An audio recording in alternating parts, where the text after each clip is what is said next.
Hello, this is a quick video explaining how you can reduce your file sizes for your textures and your maps. So in this scenario you can see that there transparency is required because we want to have this cutout and show as transparent within the game.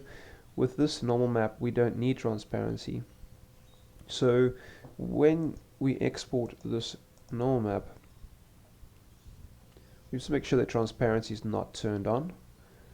And to show you the difference, it's minor but it adds up pretty quickly. So this is normals with transparency turned off, but this is normals with transparency turned on. So you can see it jumps up by a half a meg roughly.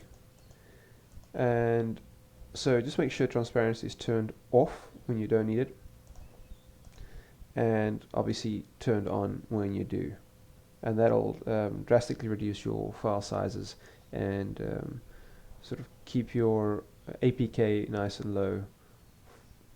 Alright, I hope that helps. Take care. Bye.